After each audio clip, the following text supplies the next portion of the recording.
Stokey. We had the Stokey's walking duo, is what we were calling. So I told them to come up with a catchier name. So give them a round of applause.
having us here, guys. Like he said, I'm Sergeant Walton, this is Sergeant Scobie. We're from the 77th Army Band. Hopefully most of you got programs. We had to kind of guesstimate how many we needed. I think we might have undershot it a little bit, but that's all right. Hopefully you're sitting next to somebody maybe that has one. As I said, we're from the 77th Band at Fort Sill down in Lawton, about 3.5 hours away, like an hour and a half south of OKC.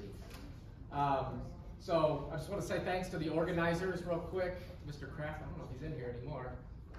Maybe not. He's probably running around putting out fires somewhere or something. But thanks for having us. Thanks for attending.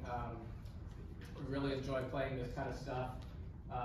And believe it or not, this is actually our job in the Army, right? This isn't just something that we got to do for fun. We're actually Army musicians. So it's a pretty sweet gig. We get to do stuff like this pretty often. A lot of ceremonies, stuff like that. I play a lot of drum set mostly. So this is a nice treat to get to play some marimba. So the first piece you heard, as you can see in the program, was Rose of Sharon. It's the first movement of a suite by Beale, which is actually, it was originally for like a chamber group and vocalist, and then the composer himself arranged it for marimba and cello, and I just gave him the cello part, and we figured it out. So it's pretty cool. I like that piece. First time I heard it, I was like, oh man, that's definitely one that I want to get into. So anyway, I guess we just move right along. Sure. You want to introduce the next? Yeah, this next piece, it's a Brahms piano piece. Brahms wrote a lot of just gorgeous music, but his piano stuff is really nice. When I was in college, I heard this piece for piano, and being a self-centered trombone player, thought the melody would sound great on trombone, so I arranged it for trombone and piano. And then when Sergeant Walton and I met up and we were trying to figure out some stuff to play, I thought this would sound great on marimba, so he took the piano score that I already worked on and fit it into marimba. So. More or less, yeah, kind of adapted it. Yeah, I guess a little backstory. This is kind of an odd instrumentation that we don't see everything. It turns out we were at work, right? Yeah. We worked in the same office for not even that long, a couple of months. Yeah. And I think we kind of got on the topic one day that there was like a group of marches that we played for a bunch of ceremonies in a row. Just like, I'm so tired of these marches, right? Yeah. And so we were like, man, we should do something. We should put together a recital of something that's completely different. So that's kind of how it originated, and then we just started arranging music together. So I guess that answers the question of why does this even exist? Because it is a little bit odd. It works for the most part. So the Brahms.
Great. So typically, like our last recital, last program, he would play Telemon piece, Telemon Suite next, but we figured this wasn't the group that would be interested in that. So we're gonna forgo that. We took that out of the program for today.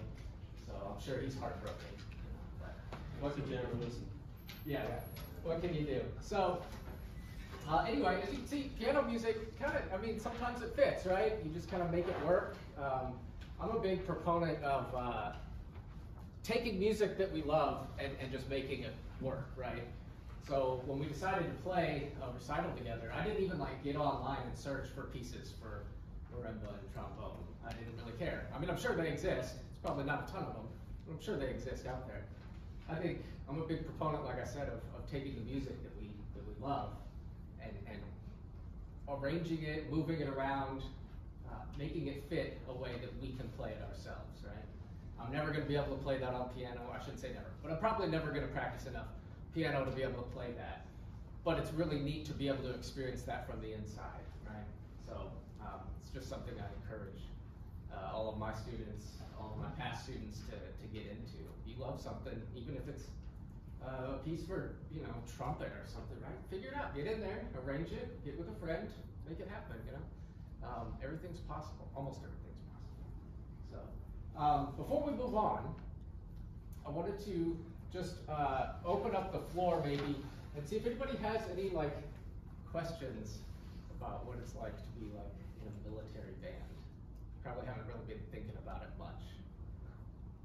Yeah, I was about to say, somebody's got to have been wondering what our life is like or something, right? What's up? Do you guys ever have to like go out like and like actually fight, or do you just play?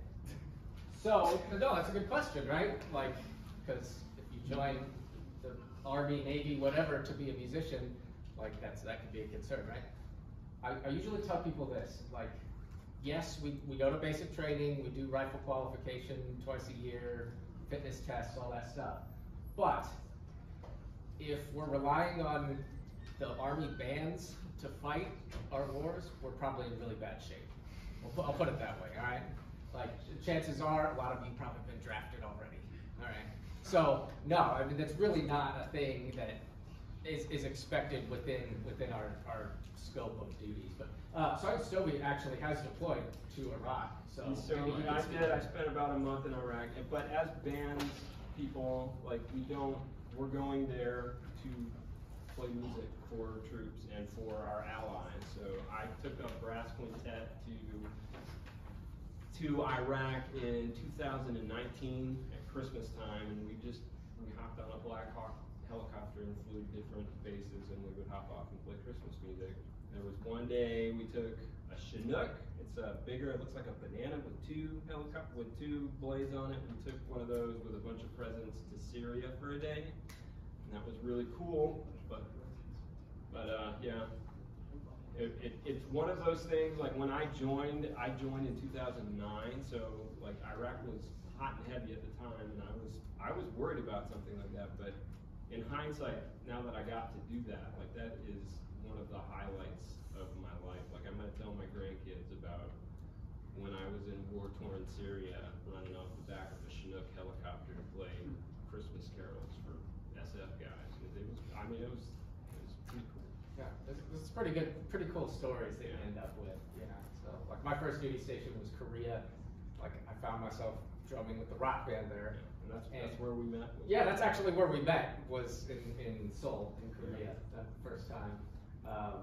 But yeah, you just find yourself in these weird things where we were playing a rock band for, I think it was like the Queen's birthday at the British Embassy in Seoul. It's like, but like, it's just, it's weird if you ever, I never thought I would be out there in their little garden party, you know, they had all their little British foods and stuff. It was wild. Yeah, typically speaking, now you're not. The whole army's gonna be in pretty bad shape if they've got musicians kicking indoors. I'll say that. That's not really something I'm concerned about. Does anybody else have anything right now? Yeah. How frequently do you get to play your instruments daily? Every day. Like, how many hours a day would you say? It kind of depends. It kind of depends on what's going on, right?